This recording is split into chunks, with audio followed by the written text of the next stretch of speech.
Como venimos diciendo, la idea de consensos es generar encuentros, por así decirlo, excepcionales, no solo por los invitados con los que siempre contamos, y muy especialmente hoy, sino también por esto de unir, decía, a referentes de distintos sectores, de distintos espacios. Hoy nos acompañan académicos, empresarios, líderes de organizaciones sociales, entre muchos otros. La última vez, para dar paso rápido a Mariano y la presentación de Jaime, algunos de ustedes me pidieron que dé un poquito de contexto a Argentinos por la Educación, entonces voy a dar una intro muy rápida, y de paso aprovechamos para contarle a Jaime, ¿no? También aprovechando que hoy nos acompaña. Básicamente desde Argentinos por la Educación, que es esta iniciativa, empezó en 2017, lo que estamos intentando, y diría muy a poquito logrando, es generar un movimiento por la educación en Argentina. Estamos muy contentos de que ya hay como muchas, por ahí, facciones que forman parte de Argentinos. Tenemos por un lado, bueno, al equipo que empuja en el día a día de todas las acciones. Contamos también con un consejo de referentes educativos, de quienes hay varios presentes en este encuentro, de más de 80 profesores de universidades públicas y privadas de todo el país, que nos acompañan en el desarrollo de investigación educativa. También hay más de 60 organizaciones de la sociedad civil que forman parte de la red de organizaciones por la educación, y un grupo de alrededor de 7.000 familias que fueron participando de distintas acciones de la red de familias por la educación. Entonces, como de todas estas pequeñas comunidades, sumados a los cientos de pequeños aportantes que se vienen sumando a Argentinos por la Educación, entre todos le vamos dando forma a este proyecto, que nos ilusiona mucho cada día, ¿no? Y un poco para cerrar esa introducción, hay como 3 acciones claves que impulsamos desde Argentinos. Nuestra misión es transformar la educación a partir de datos, consensos y movilización social. Desde los datos, a partir de los informes técnicos que producimos con todos estos expertos en educación, nos consolidamos en el último tiempo como la principal fuente de información educativa. Estamos viendo que más de 7 noticias se publican cada día a partir de estos informes en medios de todo el país. Segundo, seguimos fortaleciendo a Argentinos como un espacio de consensos. Estamos logrando que desde, digamos, ministros, dirigentes sociales, empresarios, etcétera, dialoguen en este espacio de los desafíos más grandes que nos plantea la coyuntura, y también de lo estructural en tema de educación. Y tercero, a partir de todo este trabajo horizontal con otras organizaciones sociales, ya hay más de 300.000 personas que se movilizaron con nosotros en distintas campañas, la última a las aulas, que viene teniendo muchísima repercusión en el debate público argentino, a partir del cual pedimos por la presencialidad cada vez que las circunstancias lo permitan, ¿no? Así que en ese marco lo recibimos hoy a Jaime Saavedra. Es realmente un honor enorme que nos acompañe. Así que, como siempre, muchas gracias, Mariano, por liderar este espacio, y muchas gracias, Jaime, por hacerte el hueco en la agenda, y a todos por acompañarnos. Gracias, Ignacio. Buenos días a todos y a todas. Es un placer que estén acá, particularmente los referentes de Argentinos por la Educación, las organizaciones, y quería agradecer también a Elena Robner, que está por ahí, que nos ayudó también a construir este espacio. Es un gusto para mí personalmente, para nosotros como organización, presentar a Jaime Saavedra para que conversemos en este espacio de consensos. Para los que no lo conocen, para presentarlo debidamente, Jaime lidera la práctica global de educación del Banco Mundial. Entre el 2013 y el 2016 se desempeñó como ministro de Educación del Perú. También ha ocupado puestos docentes en la Pontificia Universidad Católica del Perú, la Universidad del Pacífico de Perú y la Universidad de Toronto. Antes de asumir sus funciones como ministro de Educación de Perú, trabajó 10 años en el Banco Mundial, donde más recientemente se desempeñó como director global de reducción de la pobreza y equidad y como vicepresidente interino de la Red para la Reducción de la Pobreza y Gestión Económica. Tiene un doctorado en Economía de la Universidad de Columbia y una licenciatura en Economía de la Pontificia Universidad Católica de Perú. Bueno, muchas gracias Jaime por estar con nosotros nuevamente. La idea es que Jaime va a hacer una presentación de aproximadamente 20 minutos, después vamos a entrar en diálogo con algunos comentarios míos y la posibilidad de que ustedes hagan preguntas. Así que tenemos hasta las 11, tenemos mucho tiempo para poder aprovechar la presentación de Jaime, cuando quieras, Jaime. Listo, muchísimas gracias, Mariano, y muchas gracias, Ignacio, por la presentación y por la invitación y la oportunidad de conversar un poco sobre los retos que estamos viviendo. Veo ahí al profesor Martín Salvetti, un gusto después de creo que 2 o 3 años que lo conocí en Dubái. Gusto de verlo, profesor. Mire, yo quiero, déjame intentar a ver si la tecnología nos ayuda a compartir mi pantalla. Dios mío, esto aparece 3 veces acá, vamos a ver. Y ustedes me dicen si se ve bien. ¿Ven mi pantalla ahora? Sí, perfecto. ¿Sí? ¿Todo bien? Listo. Lo que quiero es, bueno, un poco compartir con ustedes cuál es el panorama global que estamos viviendo. No estamos viendo, Jaime, no estamos viendo la presentación de PowerPoint. Ahora sí. ¿Ahora sí? ¿La ves bien? Sí. ¿Y se ve completo o está en...? Perfecto. Perfecto. Y bueno, lo que yo quería era ver un poco la situación global, ¿no? De lo que ha pasado en el último año, cómo han reaccionado los países y un poquito reflexionar cómo manejar la situación en estos momentos tan complejos que estamos viviendo en todo el mundo. Solamente para poner el marco, nosotros tenemos por primera vez en la historia un shock doble a la educación que nunca habíamos vivido. ¿No? Tenemos una de las recesiones más graves de los últimos 100 años, y lo que ven ahí ustedes es el porcentaje de economías del mundo que están en recesión. Y como ven, desde el año 30 no se repetía un fenómeno como este, en el cual tienes a todas las economías del mundo con una recesión, y una recesión además muy grave, muy profunda, ¿no? No es una recesión leve. Y lo que nunca había, recesiones han habido antes, ¿no? Y eso tiene un impacto. ¿Perdón? Jaime, tal vez arriba en Display Settings puedes Sí. poner para que se vea pantalla completa, porque como lo estamos viendo es que es tipo el Presenters View, que vemos las 2 slides, la que sigue las notas. Ah, perfecto. O sea, ahí arriba. Ya entendí. Arriba en... Ok, sí, te entiendo. ¿Pero dónde cambié eso? Entiendo Display Settings. No veo Display Settings.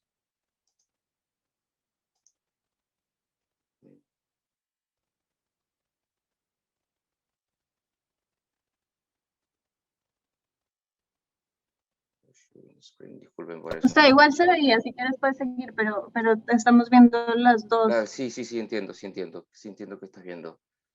Sí entiendo que estás viendo. A ver. Porque tengo 2 pantallas en este momento. Y antes sí se vio bien, Mariano, ¿verdad?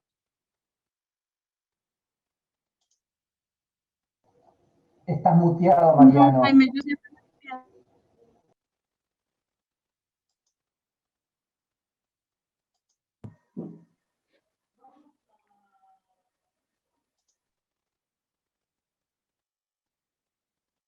Ahora.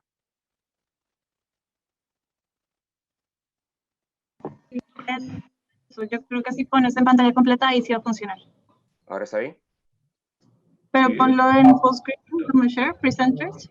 Bueno, no funciona, pero está bien, o sea, igual lo vemos. No, lo vemos Sí. perfecto. Dale, Jaime, dale. Vamos con eso mejor. Ahí se ve. Sí, vamos con eso mejor. Bueno, entonces, como les decía, hemos vivido recesiones antes, y las recesiones tienen un impacto sobre sobre el presupuesto público, sobre el presupuesto de las familias. Lo que nunca habíamos vivido es que simultáneamente a esto teníamos además unos cierres de escuela que eran los más prolongados que hemos vivido en los últimos, bueno, yo diría que en la historia, ¿no? Y lo que ven ustedes ahí, y luego les paso la presentación para que la circule, Mariano, son los días en los cuales han estado cerrados las escuelas desde marzo del año pasado. Por ahí está Argentina, está Perú, y Argentina aparece con más de 111 días completamente cerrado y 90 días parcialmente cerrado. Y los datos de parcialmente cerrado que tenemos acá reportados son relativamente generosos, porque bastaba que alguna provincia o algún distrito en un país abriera para que ya se declarara que se estaba parcialmente cerrado nada más. Entonces, si sumamos la barra roja y la barra naranja, en verdad estás teniendo que tenemos 160 en promedio en América Latina y en muchos países, principalmente de América Latina, de Asia del Sur, ¿no? Con cierres prolongadísimos de escuelas, y es básicamente el año lectivo, digamos, el año presencial 2020 perdido. Y eso es algo que obviamente nunca habíamos vivido y tiene un impacto gravísimo, como vamos a ver, en los chicos. Pero antes de pasar a eso, quiero referirme un segundo a dónde estaban los sistemas educativos antes de la pandemia. Y un indicador que nosotros tenemos, que lanzamos en el Banco Mundial al final del año 2019, es un indicador que le llamamos pobreza de aprendizajes, que es el porcentaje de chicos que a los 10 años no puede leer y entender lo que lee. Estamos hablando de un texto simple. Y ese número era 53% con data de hace 2 años, digamos. Ese es un número altísimo, ¿no? Es muy grave que tengamos un 53%, porque estamos diciendo que la mitad de los chicos de los países de ingreso medio y ingreso bajo, aun cuando la mayor parte de ellos están en la escuela, no pueden leer y entender un texto simple, lo cual implica que entonces no van a poder lograr todo el resto de competencias que nos importan en la educación. Esta cifra es, creo que 55% en América Latina, obviamente es muchísimo más alta en África subsahariana, que llega a un altísimo 90%, y es mucho más baja en Asia del Este, en el cual es alrededor de 15%. América Latina, digamos, está a media tabla, ¿no? Pero lo más grave es que este 53% nos pensamos que puede subir a 63%, espero que lo estén viendo ahí, como consecuencia de esta pandemia.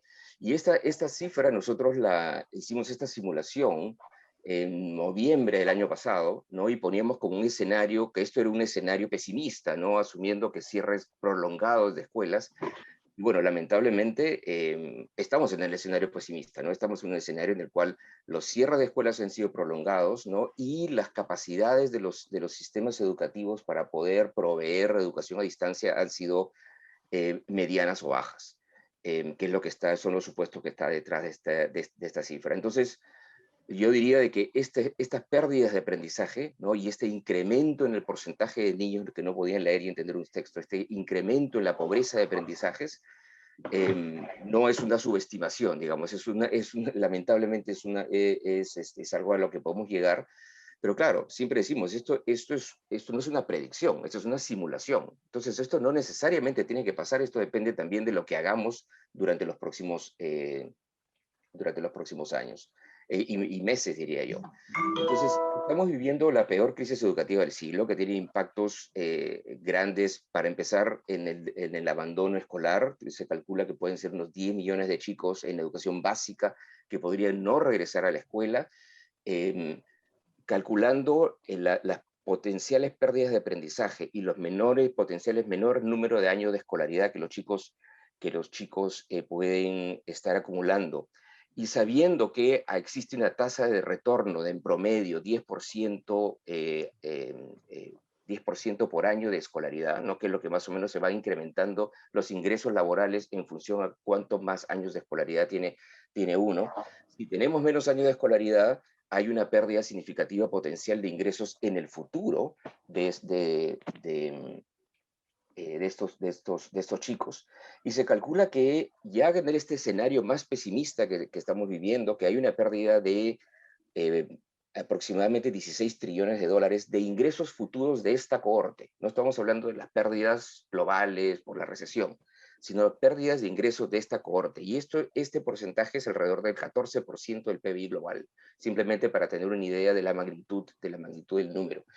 Y una cosa que sí es preocupante, ¿no? Es que vemos que si estos chicos, los chicos que hoy día están o deberían estar en la escuela, ¿no? Están teniendo menos estimulación educativa, probablemente van a tener menor productividad en el futuro, menos ingresos en el futuro, es algo muy grave porque esta generación es la que va a pagar la deuda en la cual todos los países están incurriendo correctamente para poder combatir la pandemia, ¿no? Esta es una guerra. Entonces los países tienen que endeudarse para financiar sus gastos de la guerra, para financiar los gastos de combatir la pandemia. Y eso está pasando en todo el mundo. Y es inevitable. Pero quien va a pagar en el futuro, en los próximos 20, 30 años, ¿no? Esa deuda es justamente esta generación que hoy está en la escuela. Además de los problemas digamos, estrictamente educativos, sabemos que hay impactos graves en salud mental, impactos que vienen de la falta de socialización por la falta de educación presencial, y nos preocupa muchísimo una potencial catástrofe desde el punto de vista de la equidad.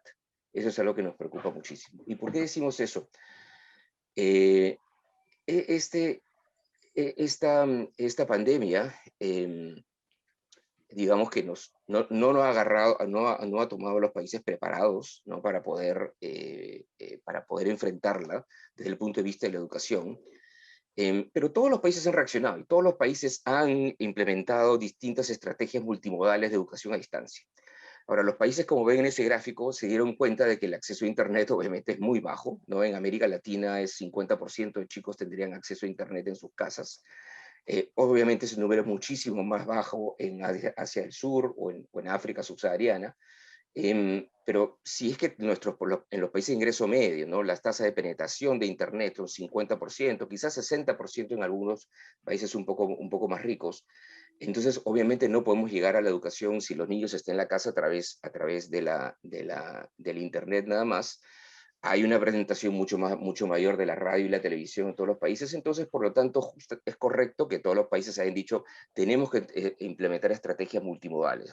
La radio y la televisión educativa regresaron en muchísimos países que se había abandonado a una programación educativa bastante más intensa, lo cual no está mal, eso es útil. Mucha conexión de los profesores a través del WhatsApp o de otras redes sociales, tratando de complementar lo que los chicos estaban viendo posiblemente en la televisión.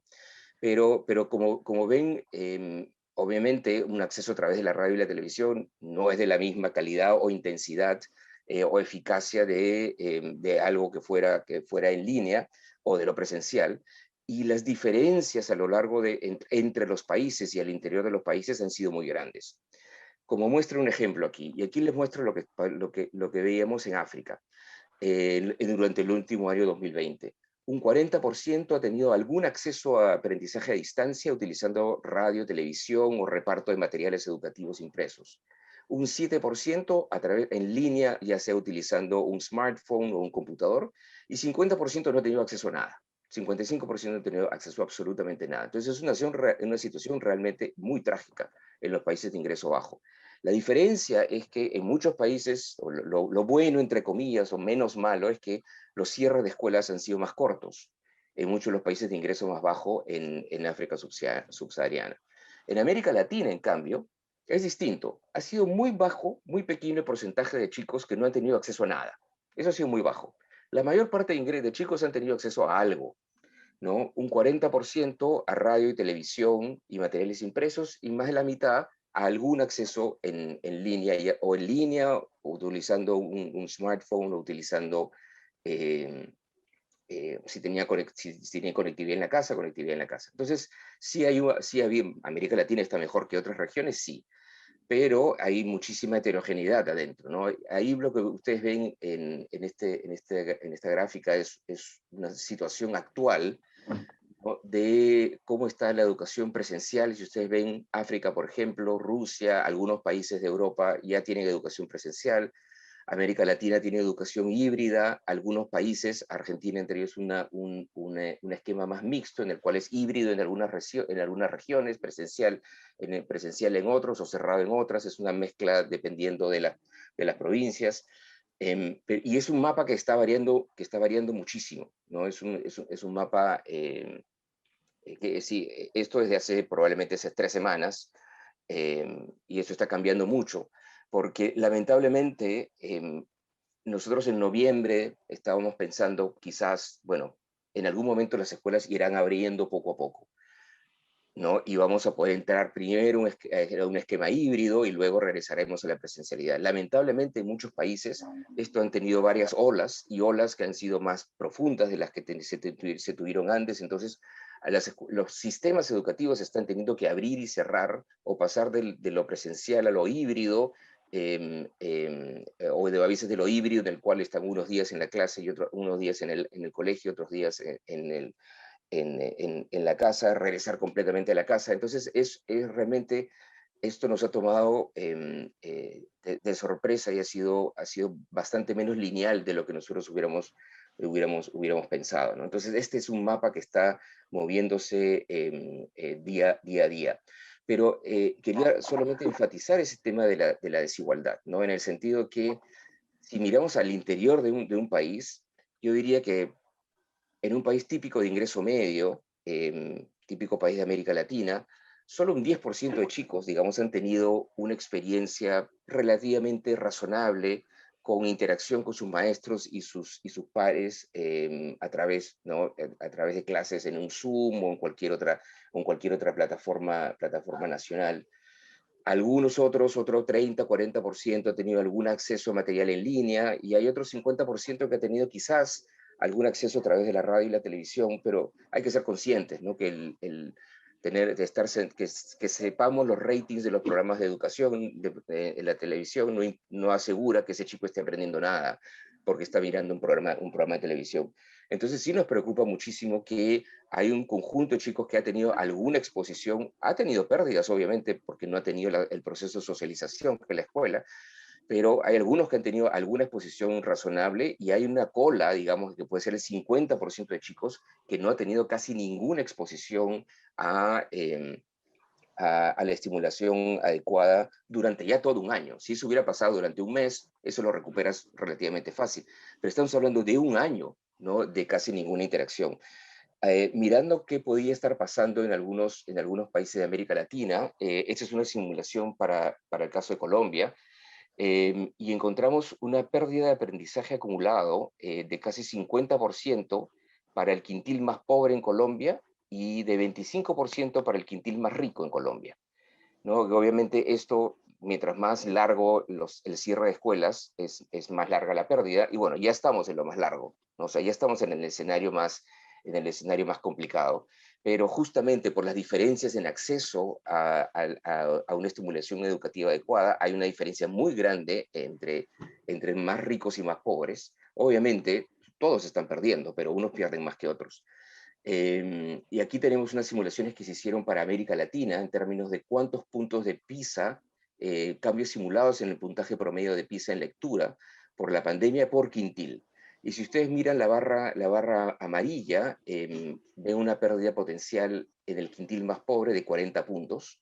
40 puntos equivale a un año de aprendizajes en promedio. Entonces estarían perdiendo básicamente el quintil más pobre, básicamente perdió lo mismo el año que estuvo fuera de clases, ¿no? Los más ricos, digamos, pierden un poquito menos, pierden 30 puntos, entonces pierden el equivalente al 75% de un año de clases de aprendizajes. Ahora, tenemos poca data real. Lo que han visto hasta ahora han sido simulaciones de lo que potencialmente puede pasar, pero ese es un primer dato real, muy reciente, de hace literalmente unos días, en el caso de Sao Paulo, con la prueba SAEP para el 5º grado en matemáticas.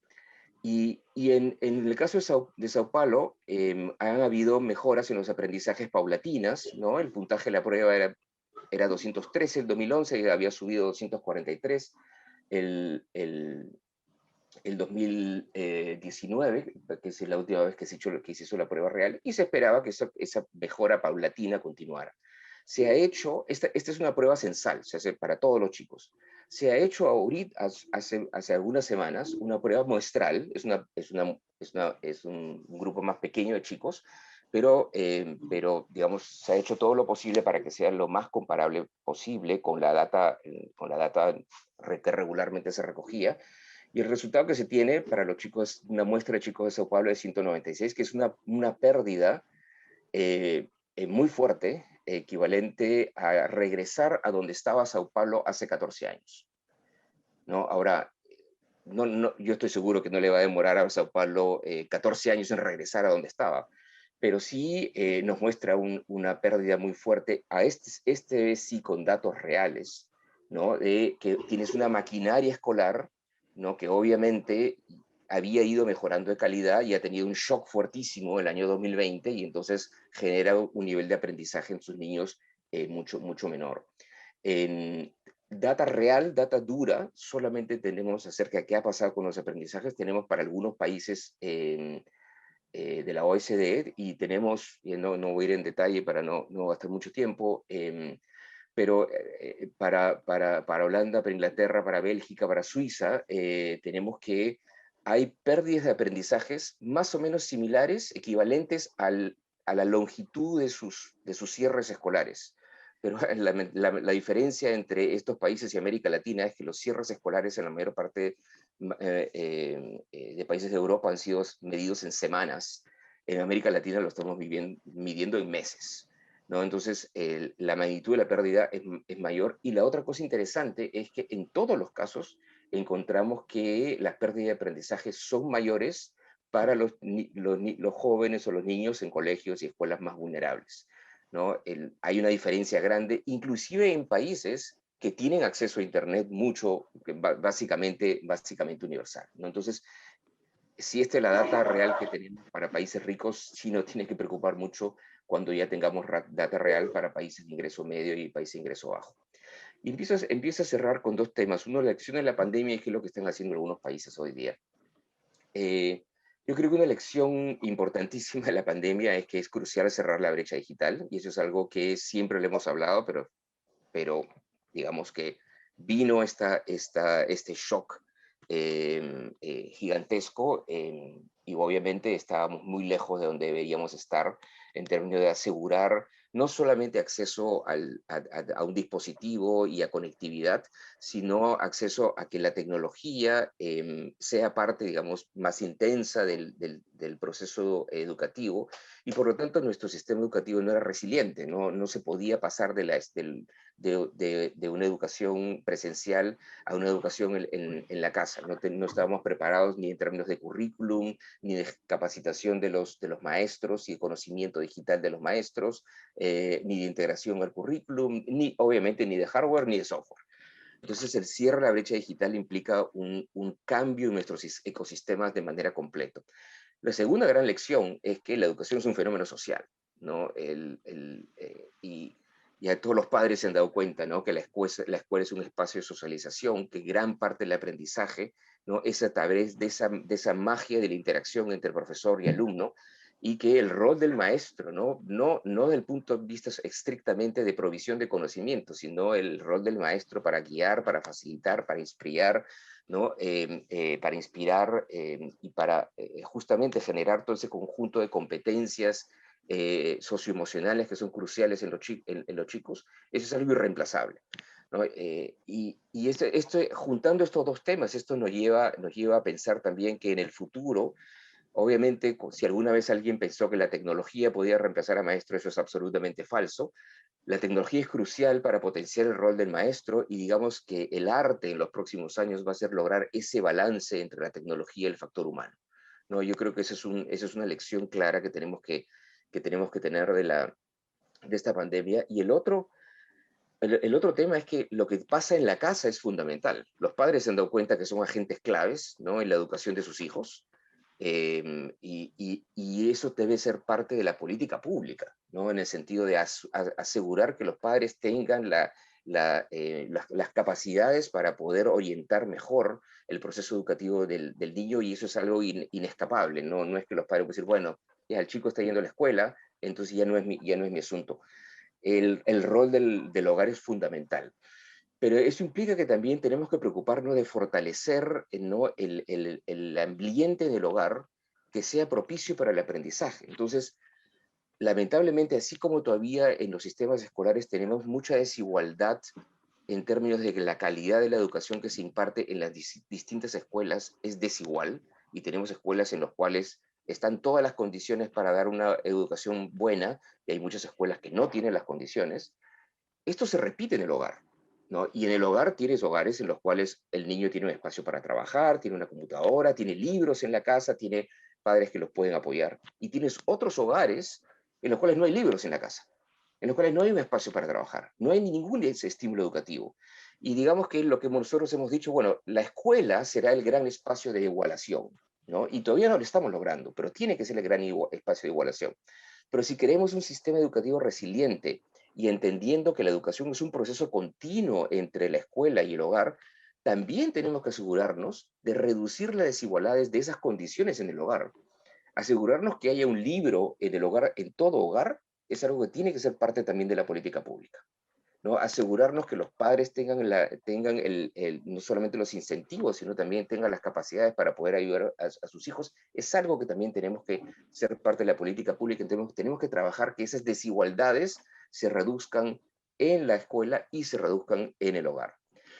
Aquí tenemos, si actuamos sobre esto, tenemos una oportunidad de construir el aprendizaje en el futuro. Y yo quiero solamente cerrar, ya Mariano, para ir a la discusión, es como, ¿qué tenemos que hacer hoy día, digamos, ¿no?, para evitar esta catástrofe de desigualdad que podemos tener? Uno es que tenemos que, y obviamente los pesos, digamos, de estas intervenciones son distintas de acuerdo a la situación del país.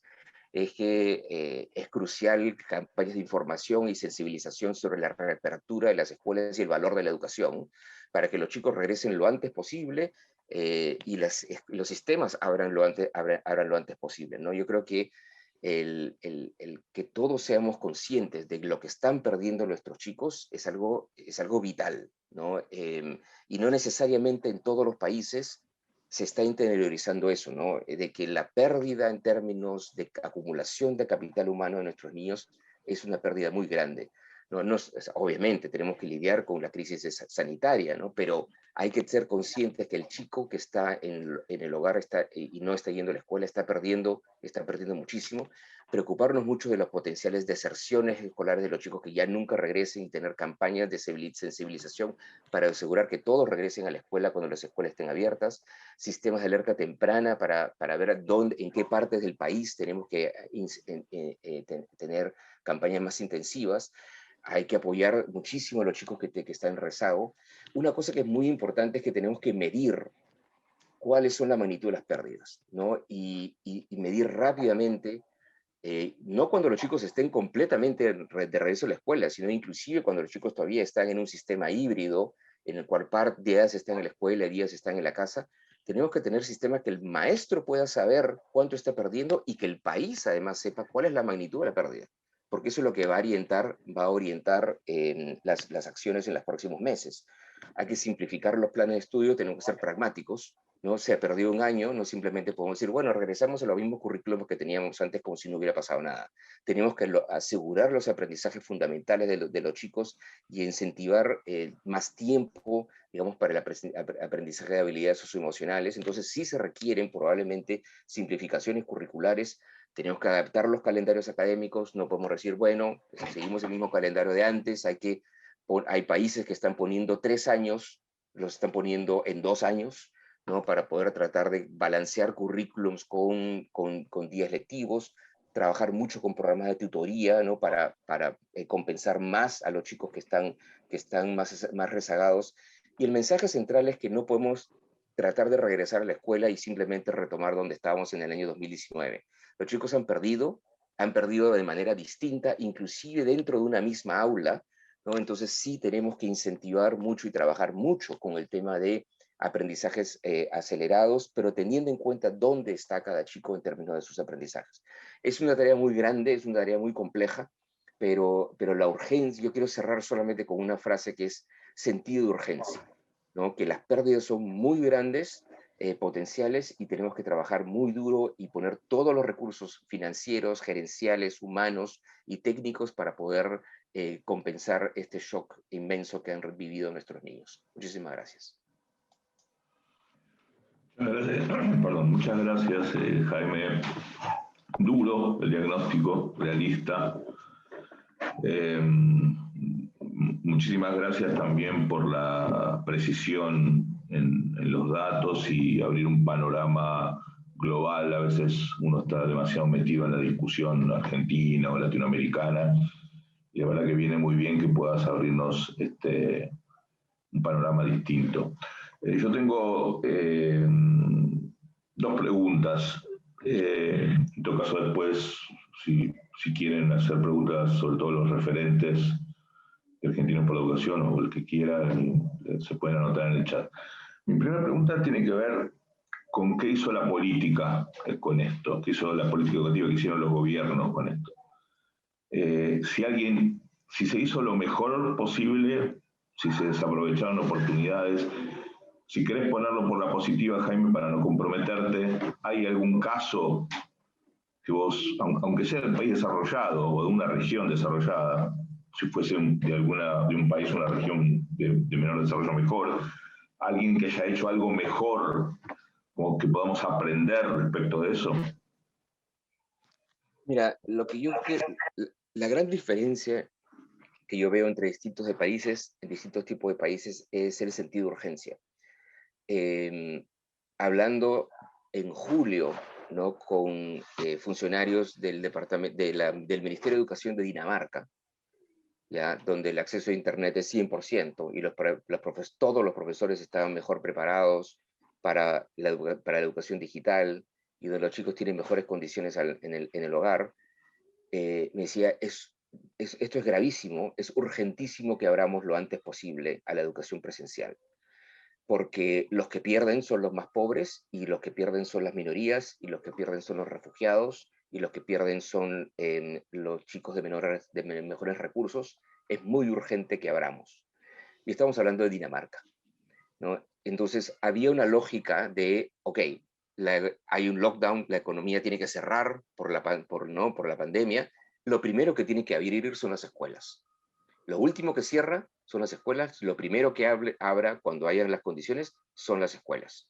Y eso es lo que hemos visto en muchos países nórdicos, bueno, hay muchas diferencias, pero para no hablar de países específicos, en muchos países de la OECD hemos visto ese sentido de urgencia, que lo primero que abre es la escuela.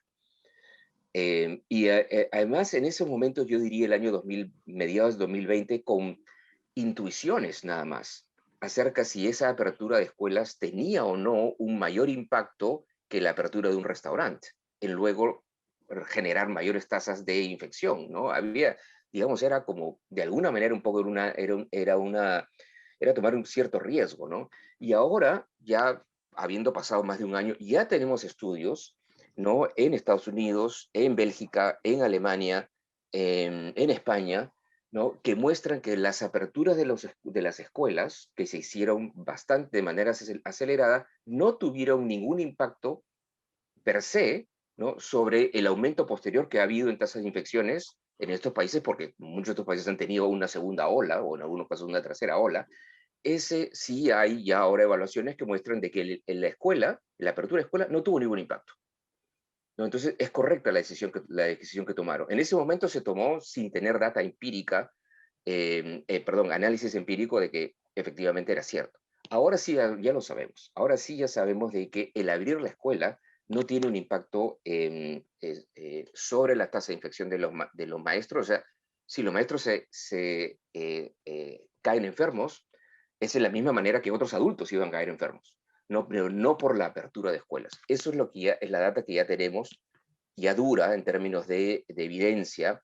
Ahora, es cierto que son países más ricos, que tienen estructuras demográficas distintas, ¿no? Y entonces es algo que uno no puede simplemente extrapolar y decir, bueno, no hay ningún problema, abramos sin ningún problema. No, obviamente no podemos hacer eso, ¿no? Hay que hacerlo con mucha cautela.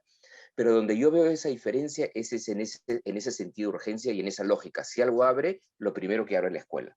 Y sí hemos visto en muchos países de América Latina que ha habido una primera ola, ha bajado la ola, ya ha habido un proceso de reapertura de las economías. Y lo primero que han abierto no son las escuelas. Lo primero que han abierto son los restaurantes y los bares, en donde tienes un montón de adultos interactuando. Claramente, eso sí sabemos que es más riesgoso que cuando tienes niños interactuando o niños interactuando con un adulto, ¿no? Entonces, hay algo raro ahí. Hay algo que no es correcto en esa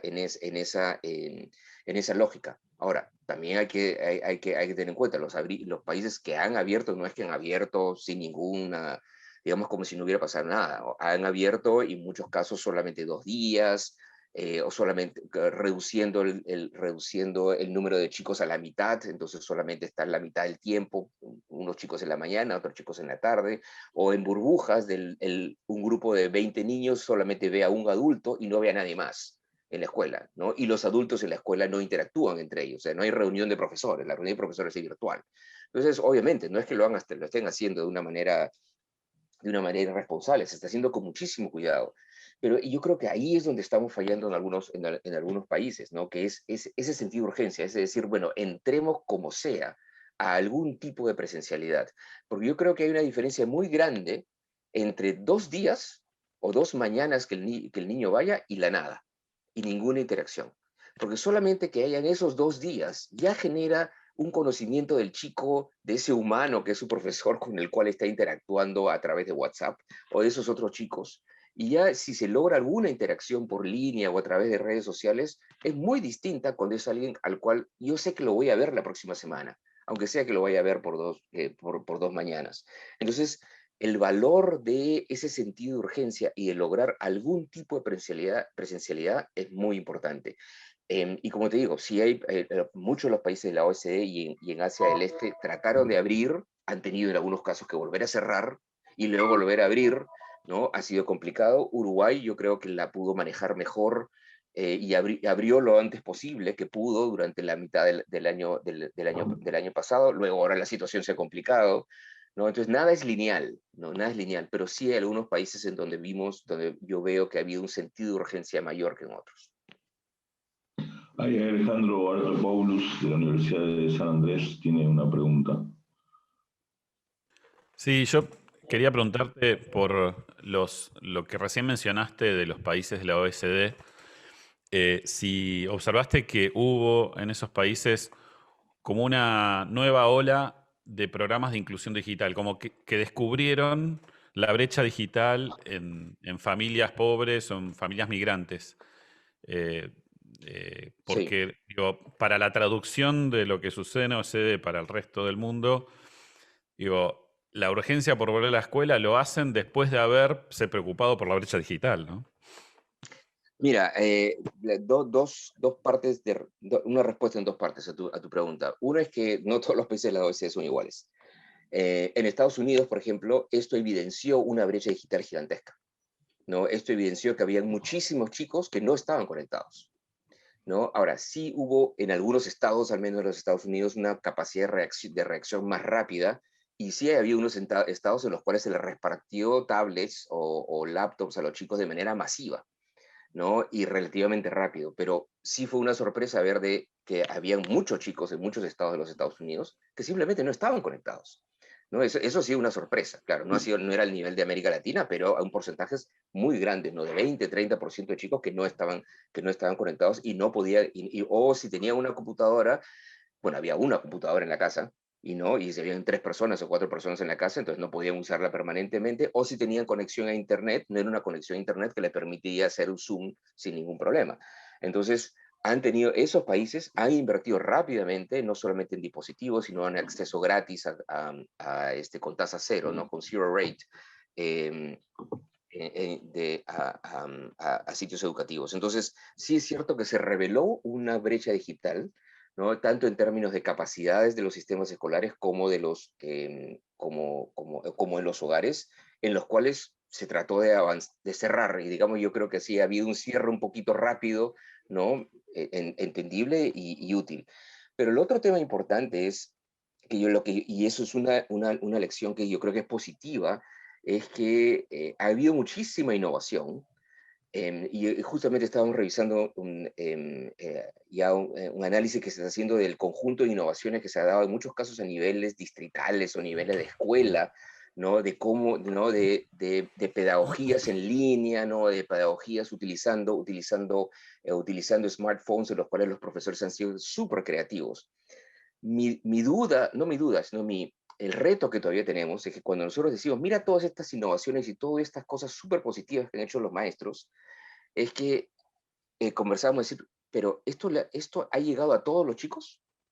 Entonces yo te puedo contar probablemente en Argentina que deben haber 50 casos de innovaciones súper interesantes. Pero la pregunta es si con esas 50 innovaciones estamos llegando al 100% de chicos. Y la respuesta es no.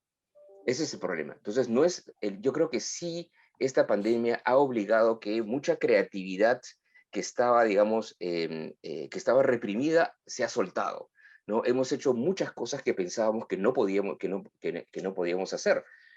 La televisión educativa, por ejemplo, o sea, hemos tenido países en los cuales se ha armado parrillas de programación educativa, que está muy bien y es muy útil que continúe en 3 meses. Y en 3 meses ya tenías programación educativa bastante intensa. Eso está muy bien, pero eso simplemente nos muestra que las cosas se pueden hacer. E incluso el uso intensivo del WhatsApp y que generar redes entre maestros o entre maestros y sus niños, ¿no? Eso es algo que se hizo sin pedirle permiso al sistema. Eso se hizo en abril, mayo, junio del año pasado, porque simplemente los profesores dijeron, bueno, ¿cómo me contacto? ¿No? Si nosotros hubiéramos hagamos un programa público en el cual testeemos, ¿no? Si el uso de WhatsApp es útil, ¿no? En el proceso educativo, estaríamos todavía en el diseño del programa, ¿no? Y bueno, y tendríamos 1 año de pilotos, o 2 años de pilotos y otros 2 años de evaluaciones, y el 2024, ¿no? Concluiríamos que el impacto del uso de WhatsApp es incierto y por lo tanto hay que hacer más evaluaciones, ¿no? Bueno, todo eso se comprimió en 3 meses y simplemente se hizo. Entonces yo creo que ahí tenemos una buena lección, ¿no? Sí, que se ahora pueden hacer cambios rápidos, ¿no? continuando con esa lógica, perdón que hago una repregunta, pero cortita. ¿No ves que en Latinoamérica, con esta cosa de que se pudo hacer cosas sin que el sistema supervise, se dio rienda suelta a mucha más mala praxis que a innovación? Estoy refiriéndome al abuso del Zoom, básicamente, que yo creo que en los países de la OECD no se dio justamente porque los sistemas educativos tenían mayor experiencia en el manejo de esas tecnologías. Mira, una respuesta muy cortita porque es un punto importante. Mira, no se dio por 2 razones. Uno, porque tenía más experiencia, pero también sabía que tienen sus riesgos y por lo tanto decían, lo virtual es útil, pero no puede reemplazar a lo presencial, entonces hay que regresar rápido. Ese fue el raciocinio, ¿no? Ahora, estamos en guerra. Entonces, cuando estás en guerra tienes que probar y tienes que darte permiso a equivocarte, ¿no? Y decir, bueno, intentemos Zoom. Y bueno, y si vemos, bueno, oye, no, claro, ahora nos damos cuenta que no puedes estar sentado en el Zoom 7 horas y los chicos simplemente no van a aprender suficiente. Te das cuenta, mira, que el uso del Zoom es correcto si es que uses 1 hora de Zoom, ¿no? Yo no me preocuparía mucho porque nos equivoquemos, ¿ya? Por lo que uno diga, innovemos, nos equivocamos, corregimos y continuamos. Yo creo que hay que darse, si uno innova, uno se tiene que dar permiso para equivocarse. Y eso aplica a la política pública también. Entonces es correcto que durante los últimos meses hayamos estado bandazos de más en línea, menos en línea, hasta que lleguemos a un equilibrio. Y yo creo que el equilibrio eventualmente podemos llegar, y sabemos que ese equilibrio, obviamente nunca podemos utilizar la educación en línea, nunca va a reemplazar a la educación presencial. Puede ser un buen complemento y poco a poco vamos a aprender cómo lograr ese complemento. Y sabemos que si queremos continuar con el proceso educativo, no hay manera de reemplazar la no presencialidad y el uso de todo el instrumental digital puede ser un fantástico complemento, ¿no? Y tiene que ser un fantástico complemento, pero a eso tenemos que irnos moviendo. A ver, tengo 10 preguntas acá anotadas, pero bueno, para la próxima.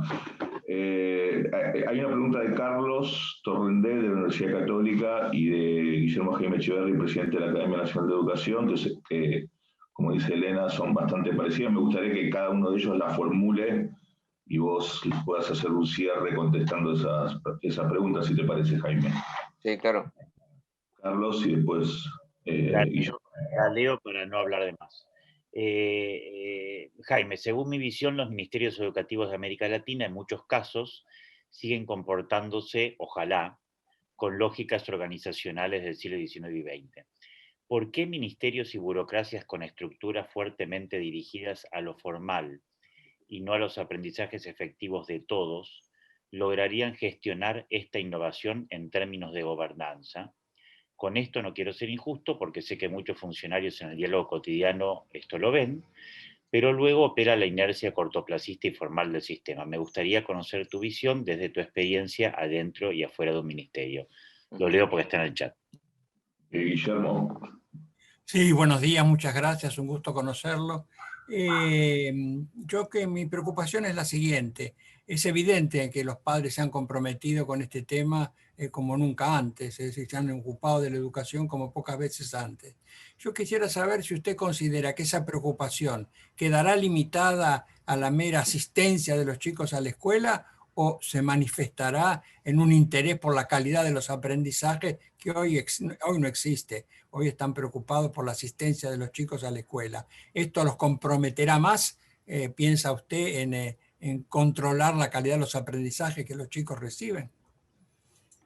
No, muchísimas gracias, Guillermo y Carlos. Son preguntas vitales, digamos, no parte de la política educativa en el mundo, ¿no? Y en América Latina. Empiezo primero por el punto que hacía un Guillermo. Yo soy optimista, que habiendo visto los padres de familia lo complicado que es tener a los niños en casa, y habiendo algunos al menos intentado reemplazar al maestro y darse cuenta de lo difícil que es eso, van a tener, digamos, un mejor entendimiento, ¿no?, de que el proceso educativo es algo muy complejo, van a valorar mejor el trabajo de los maestros, que yo creo que es algo absolutamente fundamental de nuestras sociedades. Que si las sociedades no entienden que el trabajo del buen maestro, ¿no?, el buen maestro que entiende cuál es su rol, que se preocupa de que todo niño aprenda, ¿no?, de los cuales hay muchos, pero no son todos, ¿no?, el rol de ese buen maestro es un rol complicadísimo. O sea, el buen maestro, ¿no?, Martín tiene un trabajo muy complicado, porque el profesor que sabe cuál es su rol, sabe que su trabajo es dificilísimo, ¿no?, porque tiene que lidiar con 30 chicos, ¿no?, que tienen historias de vida completamente distintas, ¿no?, cada una más compleja que la otra. Algunos necesitan pequeño apoyo y otros necesitan inmenso apoyo, y tienes que darle el apoyo necesario distinto a cada uno de esos 30 chicos. Eso es dificilísimo, ¿no? Entonces, yo creo, yo espero, y tenemos que aprovechar esa oportunidad, que las sociedades tengan un mejor entendimiento del valor del buen maestro, pero y al mismo tiempo entonces se quejen cuando no haya un buen maestro, ¿no? Necesitas las dos cosas. Qué bien, maestro, pero hay que darnos cuenta, no todos son iguales, lamentablemente. Y sí necesitamos que todos sean excelentes maestros, porque todos están frente a 20, 30, 40, 50 chicos. Entonces, lamentablemente no es una profesión en la cual nosotros podemos decir, bueno, lo que a mí me importa es que en promedio tengamos buenos maestros.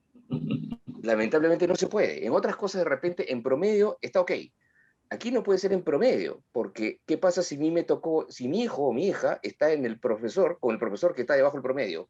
Esa es una tragedia para mí. No es un pequeño problema, es una tragedia. Entonces, aquí no vale el promedio, ¿no? Aquí lo que vale es que todos los maestros tengan ese entendimiento, pero yo creo que es muy importante el punto que usted hace de que no todos los padres, ¿no?, reclaman por mejores aprendizajes. Y eso es una discusión que siempre la tenemos, porque mucha gente dice, no, los padres se preocupan por la educación. Es cierto, los padres se preocupan por la educación, pero a veces hay el entendimiento incorrecto que eso implica. Yo me preocupo que el chico vaya al colegio. Y claro, bueno, ese es el primer paso. Pero eso no es suficiente, ese es el paso 0, ese es el paso 1. Lo que yo me tengo que preocupar es qué está pasando en el colegio, y no todos los padres tienen ese chip. Y yo creo que eso es parte de la política pública, ¿no? Que asegurarnos que el padre mismo no sea aquel que demande, yo quiero asegurarme que el proceso educativo sea bueno, Y yo creo que lo más importante de eso es que demandar, yo quiero que el maestro que está frente a mi hijo sea bueno, ¿no? Sea ese maestro preocupado que internaliza cuál es su rol, que su rol es asegurarse que todos los chicos del aula, no los mejores chicos, sino los que se sientan adelante, no, sino que todos los chicos del aula aprendan. Ahora, y yendo al tema inclusive más complejo todavía que mencionaba Carlos, yo creo que sí, es cierto lo que dices, que nuestros sistemas educativos están digamos, orientados al mismo tipo de educación que hemos tenido hace muchos años. Pero tampoco nos podemos ir al extremo y decir, bueno, entonces que digamos que las escuelas se las arreglen, y ahí está la creatividad, ahí está la innovación. Tampoco. ¿Por qué? Porque tenemos que asegurar, si dejamos que eso pase, entonces las escuelas con mejores profesores, con más recursos, con más dinero, van a tener mejor educación que las otras. Y el rol del sector público sigue siendo, ¿no?, asegurar que la equidad, asegurar que lo que encontremos que funcione bien, ¿no?, se reproduzca al menos de manera mínima, ¿no?, en todas las escuelas. Ese rol de asegurar, igualdad, ¿no?, en las oportunidades, eso es muy difícil que no se logre con un sistema, con un aparato público fuerte. ¿Tenemos esos aparatos públicos fuertes? No necesariamente, particularmente en América Latina. Una cosa que a mí me preocupa mucho es la calidad de las burocracias en los ministerios de educación, ¿no? Y ya me es más fácil a mí decirlo, habiendo sido un burócrata de un sistema educativo, en mi caso en el Perú. La calidad de esas burocracias tiene que mejorar y tenemos que invertir muchísimo, ¿no? A veces la palabra burócrata es mala palabra, ¿no? Bueno, no es mala palabra, es buena palabra. Necesitamos tener los mejores burócratas en los ministerios de educación, a nivel central, a nivel provincial, a nivel local, ¿no? A veces en los países les preocupa más la calidad del burócrata del Banco Central que la calidad del burócrata de los ministerios de educación o de la Secretaría de Educación. Ese es un gran error. Ese es un error gravísimo, ¿no? Porque ese aparato público es lo que nos tiene que asegurar, ¿no?, una igualdad de oportunidades para todos. Y ahí yo cierro diciendo, mira, si tú miras los países exitosos, no exitosos en términos educativos, los países exitosos en términos de desarrollo humano, ¿no? Todos tienen sistemas públicos muy fuertes, ¿no? A veces con una participación privada importante, pero aun cuando sea una participación privada importante, es un aparato público que asegura que la calidad sea buena a lo largo de todo el territorio, ¿no? Digamos, y hay una correlación muy alta entre resultados educativos y equidad educativa, ¿no? Es así, el gráfico es muy, muy claro, ¿no? En donde tienen mejores resultados, ¿no? Si te vas a Canadá, a Estonia, a Finlandia, a Singapur, los países que tienen mejores resultados, tienen mucha menor inequidad, ¿no? Entonces, eso es algo que viene como parte de la responsabilidad del sistema. Pero hay muchos otros ángulos a tu pregunta, Carlos, que se pueden luego discutir un poco más. Te regreso a ti, Mariano. Bueno, nada, tenemos que cerrar lamentablemente, así que te agradezco muchísimo. La verdad que fue muy, muy inspiradora en el sentido de atender a la urgencia, que creo que es el punto que nos dejás. Nosotros ya perdimos la fe en que nuestros burócratas del Banco Central hagan las cosas bien, así que esperemos que por lo menos sean los del campo educativo. Así que te agradecemos muchísimo, Jaime. Este es un ámbito de consenso, de intercambio horizontal, que transitamos con distintas personas de todo el ámbito educativo, económico, empresarial, sindical, pluriideológico, y en ese contexto te agradecemos muchísimo tu presencia y esperamos que alguna vez podamos tener otra oportunidad para seguir conversando y aprendiendo de tus conocimientos y tu experiencia. Muchas gracias. Muchísimas gracias por la oportunidad y encantado de seguir conversando y de escuchar un poco más que hablar yo solamente, escuchar mucho más de la experiencia de ustedes. Un gusto. La próxima lo hacemos así, entonces, dale. Macanudo, genial. Muchísimas gracias entonces, estamos en contacto. Muchas gracias. Gracias, Jaime. Muchas Gracias, Ignacio, también, un placer, gracias, chao.